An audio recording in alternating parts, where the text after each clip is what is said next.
Namaskaram. Welcome to Sakshi. And you are watching the Astrology and Vastu show with me, Dr. Deepika Sangi Gupta. So, friends, let's talk about Vastu today. What is Vastu? Why we need Vastu? What is the importance of Vastu? What is the relevance of Vastu in a human life? See, Vastu is actually tapping the energies of nature, tapping the energies of Mother Earth. When we channelize these energies, our life is filled with blessings. It's like getting the blessings of Mother Earth, channelizing the energies of Mother Nature, the Ma in our system. So, Vastu is basically, just balancing the energies, balancing the Panchatatvas. Whatever life form is there, it is all made up of Panchtattvas, the five elements theory. The five elements are water, air, fire, earth, and either element. So, when we balance these energies, our life is filled with happiness, bliss, joy, success, growth, prosperity, and harmony. So, friends, see, have you ever thought that, the human life forms, get develops in mother's womb? Again, the mother. And, it is in the water bag, so the water element. And after the death, when we get cremated, so again the ashes go into the holy river. So again we get into the water. So the life starts from water and ends in water. So, this is the complete circle of all the five elements. So Vastu is basically, just balancing these five elements, putting the right elements at right place or the friendly elements or the friendly colors. So, we can do Vastu so easily just by balancing the energies. For balancing the energies, I would say like using the right elements in right direction, the friendly elements in friendly direction. In earlier times, the Vastu was used only by the kings because they want to be in the ruling, because they want to be in the power. But now, the Vastu is available for the common man because Mother Nature is equal for everybody. The air is equal for everybody. The water in the river is equal for everybody. So, it's good that today the common man is also using the energies of Vastu to bring happiness, to bring prosperity in their life. And what's harm in that? We should all have that. Have you ever noticed that, sometimes when you sit in a particular room or you sleep in the particular room or in a particular zone or direction of your house, then you feel more happiness while compared to the other rooms? What is that? And sometimes you have seen in your neighborhood, this is very common, like in one house, when the family occupies that house, then there are, accidents, losses, whereas in some other property, whosoever moves over there becomes rich and famous. What is this? This is the energy fields. This is what Vastu is. If the house is Vastu based, then definitely you will enjoy the prosperity and happiness in your life. Then, again, Vastu is not same for everybody. Like if a person is in politics, he needs political power. But if a person is a doctor, then he or she needs more of a healing power. So, to maintain, like to have a better present and a future, we have to consider so many points. It's not based only on the one point. Vastu is actually, Vastu plays a vital role on your mind, on your life events. And then there are many myths in the Vastu. People send emails to me and they ask for this. And like one of the, most common myth is that, every house should be east facing and north facing. Is it really possible? Is it applicable in today's world? See, if we talk about astrology, and it was written in the, our Puranas, our Vedic books, that the person will have chariots, the person will have, elephants in his house. So in today's world, the elephant, we connect it to the expensive cars.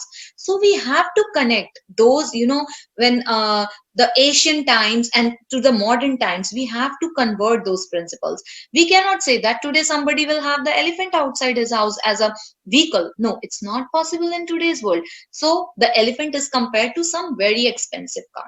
Similarly, in the Vastu also, you cannot keep on doing what was in the ancient times. You you have to connect to the modern time, and you have to use the vastu according to the modern times. So why it was said that, east facing and, north facing houses are good? Because in ancient times there was no electricity. The life of the people started when the sun with the sunrise, and it, ends with the sunset. So they want east facing houses so that they can have the, early sunshine in their house, and they can start cooking, and they can start easily their life, right? So that's why. But today we have electricity. And let me tell you one thing. The south is the zone of name and fame, and the west is the zone of profits. So, the south facing house and the west facing house are equally good as east facing house and north facing house. In my coming shows, I will be clearing many myths scientifically. Don't get into superstitions, whether it's astrology or Vastu. See, these sciences are made to help us live a beautiful life, a balanced life, not to, scare us or, create any superstitions. We are not born to, live like, always with some or the other superstition, or, with tensions or worries. Take Vastu and astrology as the GPS to have a good life, to have a prosperous life, to have a balanced life. So, in earlier times, and whether it's east, whether it's north, south, or west, every zone has energy fields. Like, let's say, if in the east, if your house is on giant, energy field giant, then it will give you much prosperity. Whether in east facing only, if it is on Akash, then it is not that prosperous. Then you can have accidents and losses and everything. So there are energy fields in all the four directions, whether it's north, south, east, or west. So don't get into this. In today's world, we need more name and fame. We need profits and everything. So in today's world, this is not applicable, that east facing and north facing house. We have electricity. So this is a pure myth that the house should be only north facing and south facing. When I do Vastu over here in US, so many builders, they share their experience that usually the, expensive homes are picked by the Asians, especially Indians. And what they do, he says that, Dr. Gupta, our north facing and east facing houses get sold very quickly, and the south facing and west facing, they usually get stuck. So we are so much tensed, because it's not possible to make all the houses north facing and east facing. And you just notice the people around you, those who are living in east facing and north facing house. Do they really have that prosperous life? Some of them might have, because if the energy field, the opening door is on the right energy field, then only you will have a good life. Because the opening door, the entrance door, is the face of the house. Like when you meet somebody, so the first attraction is the face. Like, you get attracted towards the personality, the face, and everything. So that is the entrance of the house. So this is purely a myth. Then there is one more myth, that the plot should be square. See, is it possible? Again, be scientific and be practical. Is it possible in today's world? No. The land is so costly. And I have not seen in past 15 years of my practice that, you get the square plots in cities. Yes, they are available in the villages, because villages have lots of land. And in cities, what people do, they cut their plot in the square just to make the house vastu accomplished. But they waste so much of land, which is very costly, and which is, that cost comes to their pocket. So see, the square is perfection, right? And see, the earth, it is resting on the Sheshnag, right, the serpent energy. And similarly, our body has the kundalini energy, right? So when this kundalini awakens, then the person goes to the different level of conscious. Similarly, the life, any life comes out of desires. So when you go on the next level of conscious, the desires are finished. So I usually suggest the square plots only for the meditation centers or religious places. So if you want to balance your spiritual and material world, then go for the rectangular plots. Don't go for the square plots, because then you will become more spiritual. Then there will be disharmony in the house, because the wife will keep on saying, and definitely she is right also, she needs money to run the house, and the husband will be more towards spirituality and all, and then there will be no harmony in the married life, and then there will be no prosperity in the life, and the person, they usually get stuck, they get so confused, they don't know whether they should go this way or this way, and there is an inner calling, no, no, I have to go this way. So at times this becomes too much, this creates the stress in the house, this creates the stress in the life, in the family and everything, and then the children of the house also get disturbed. So I usually suggest that square plots are good for meditation centers, for religious places. To enjoy your material and spiritual life, get the rectangular plots. That is perfectly okay. Then let's talk about another myth. So there is another myth that the marriageable girls should sleep in the northwest of the house. Again, it is a myth. See, the northwest is the direction of our support, our gain. So the saleable goods are kept over there, because see, once the goods got sold out, then it is none of your concern. Like if I have purchased something from you, and whether I'm breaking it, whether I'm keeping it in a good way, it is none of your concern. You have sold it, that's it. But girls, the daughters are not saleable goods. If they get married, when they get married, then also we are concerned for them. It's not that, right? So don't make them sleep over there. This is again a myth, you know. And moreover, when girls sleep, when they spend a lot of time in the northwest, they create some or the other, this reproductive organ problems in her, some gynae problems. So avoid making your marriageable girls sleep in the northwest. They are not the goods. They are daughters, like and like we love our daughters. They are not saleable goods. And the best part where the marriageable girl should sleep is southwest. Why? Because then they create an understanding inside them regarding marriage. So one should be mentally and physically fit to get married. It is not something like that doll's play or that child's play. So after marriage you have to do some adjustments. After marriage you have to be very wise in running your house. You have to adjust with your spouse, with your in-laws at times. So that is why the marriageable girls should sleep in southwest or south. So when the right time will come, when the right partner will come, then only they will get married. But if they will sleep in the northwest, then they get married. Usually I have seen that they get married, the marriage is not that prosperous, like because it is the northwest, so they will slip out. But with the wrong partners in the wrong marriage, so that is of no use, right? So this is also one of the biggest myth, that the marriageable girl should sleep in the northwest. See, if there is a Vastu dosh, like I said, in the Northwest, if girls, after 16th year or the marriageable girls sleep in that direction, then they usually get some or the other reproductive organ problems. So, because see, what the Vastu is, when there is a Vastu dosh, then it reflects on your body. And if your body is having some or the other stress, then it will be reflected in that zone of the house. Let's say, you might have seen some of your friends or people around you that they try to reduce their weight, and they do a lot of exercise, they do yoga, they follow diet plans and everything, and still they do not reduce the weight, right? So north is the zone of water element. So you will see that the north of that house is definitely disturbed. As I said earlier, the Vastu is Panchatattva, the five elements theory. So when the water zone of the house get disturbed, then there is the water retention in the body. So whatever they do, they will not reduce at all, because the Vastu is what? It is the body of the house and then the human body. So we have two bodies and they both work at the same pace.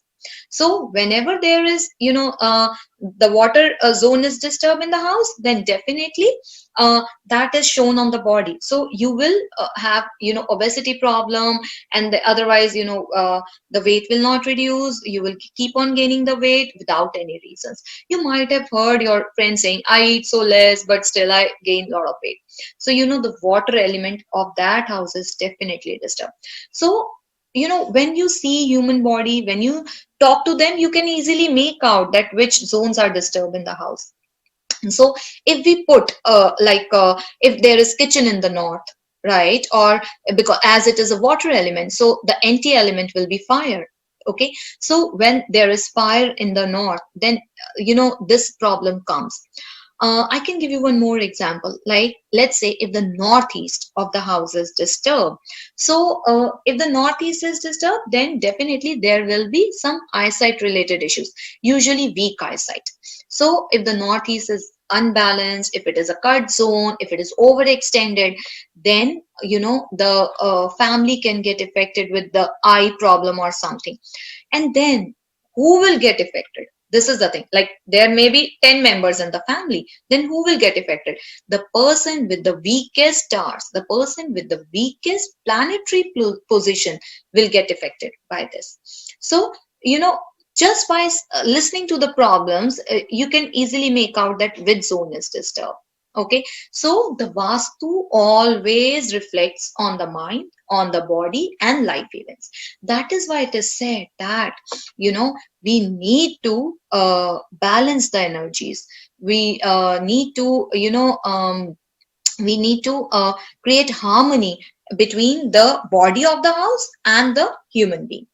So these are the few myths which I talked about. And then people, they keep pyramids in the house. So this is also one of the question I always get, that, the people, please stop doing vastu of your own house by looking at, the YouTube videos, and, just listening from here and there. Half knowledge is never good. See, you don't even know, and you will disturb the zones, and it might affect some or the other person in the family. So don't do all these stuff. Like, I was having a client, and uh, she was going through the divorce, and I told her that don't touch the house like this. And every time, she comes to me and she was like, Deepika ji, I was listening to that YouTube video and I did this, I did that. And then whenever she goes to the court, and that lawsuit, then she was unable to get the compensation from the husband. And then she was here in the US.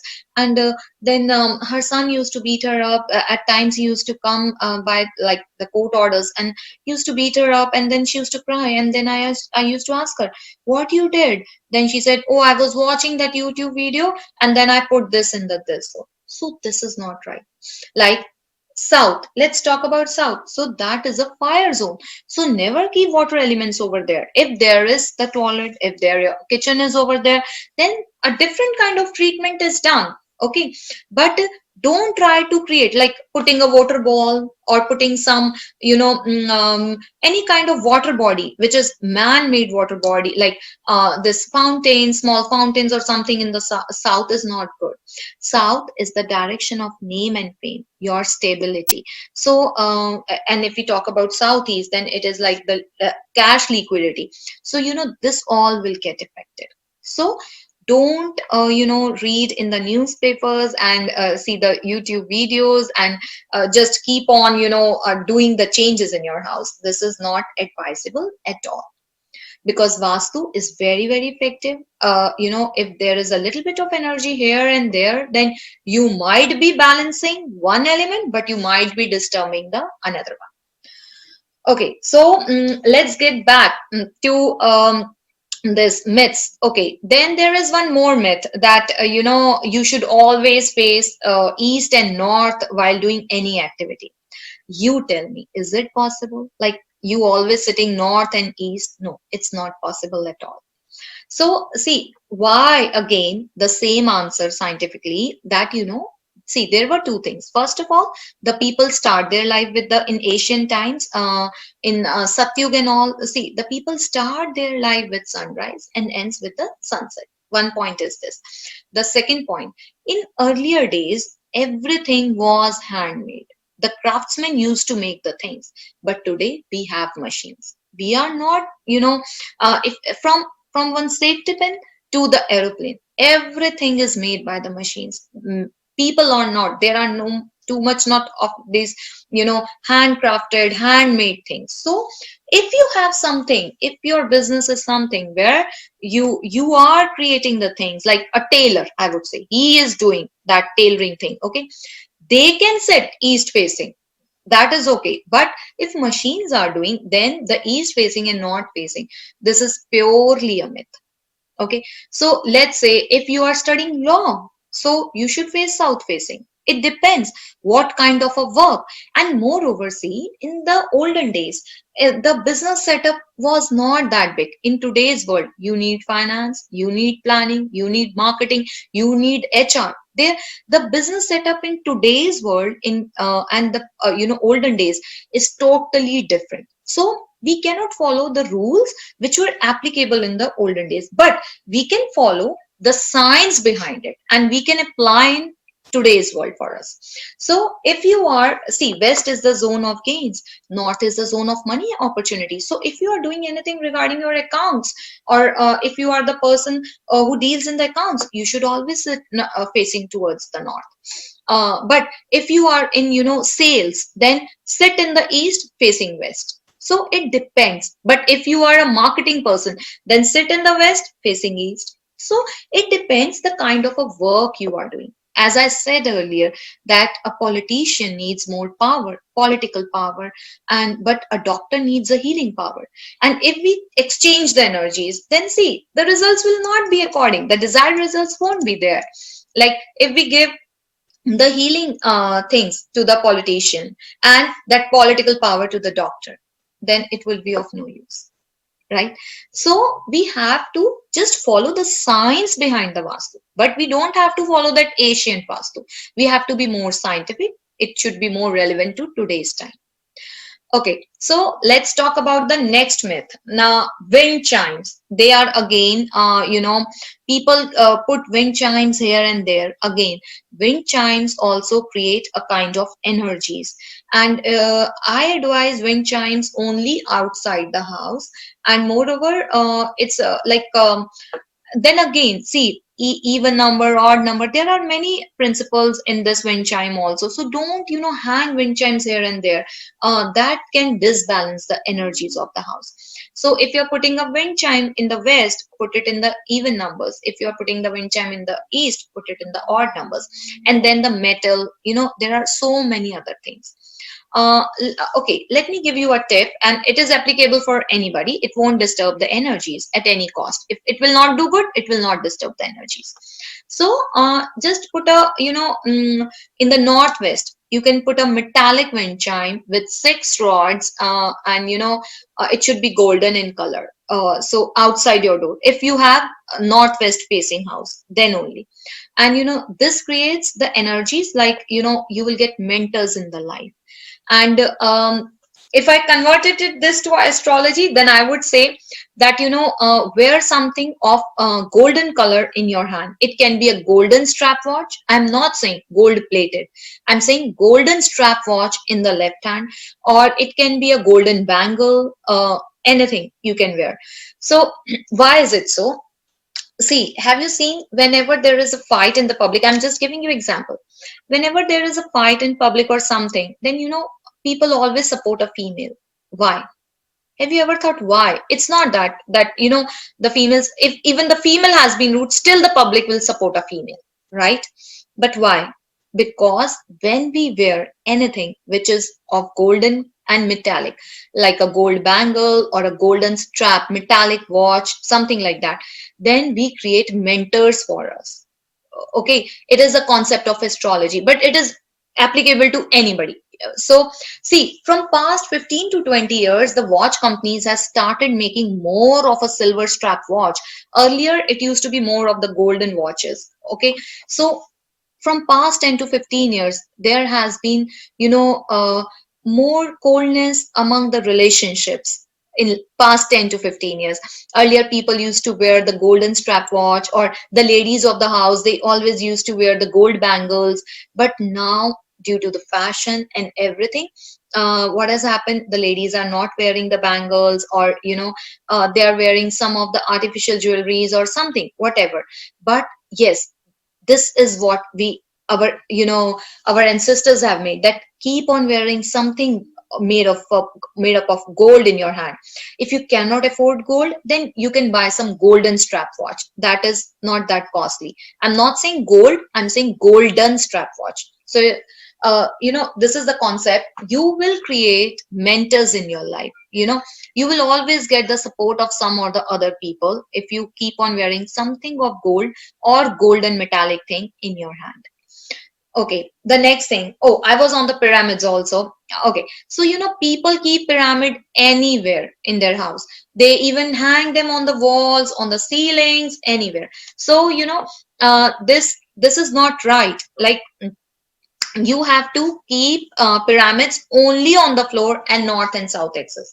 And this I will be clearing why you have to do this. So I have many more things to share with you. So keep watching the show, the Vastu and Astrology Show, with me, your host, Dr. Deepika Sanghi Gupta. We will be talking a lot about the myths. This I will be talking much more about the Vastu myths and everything. Okay, so now, namaskaram and bye to all, and we will be meeting in the next week. Thank you.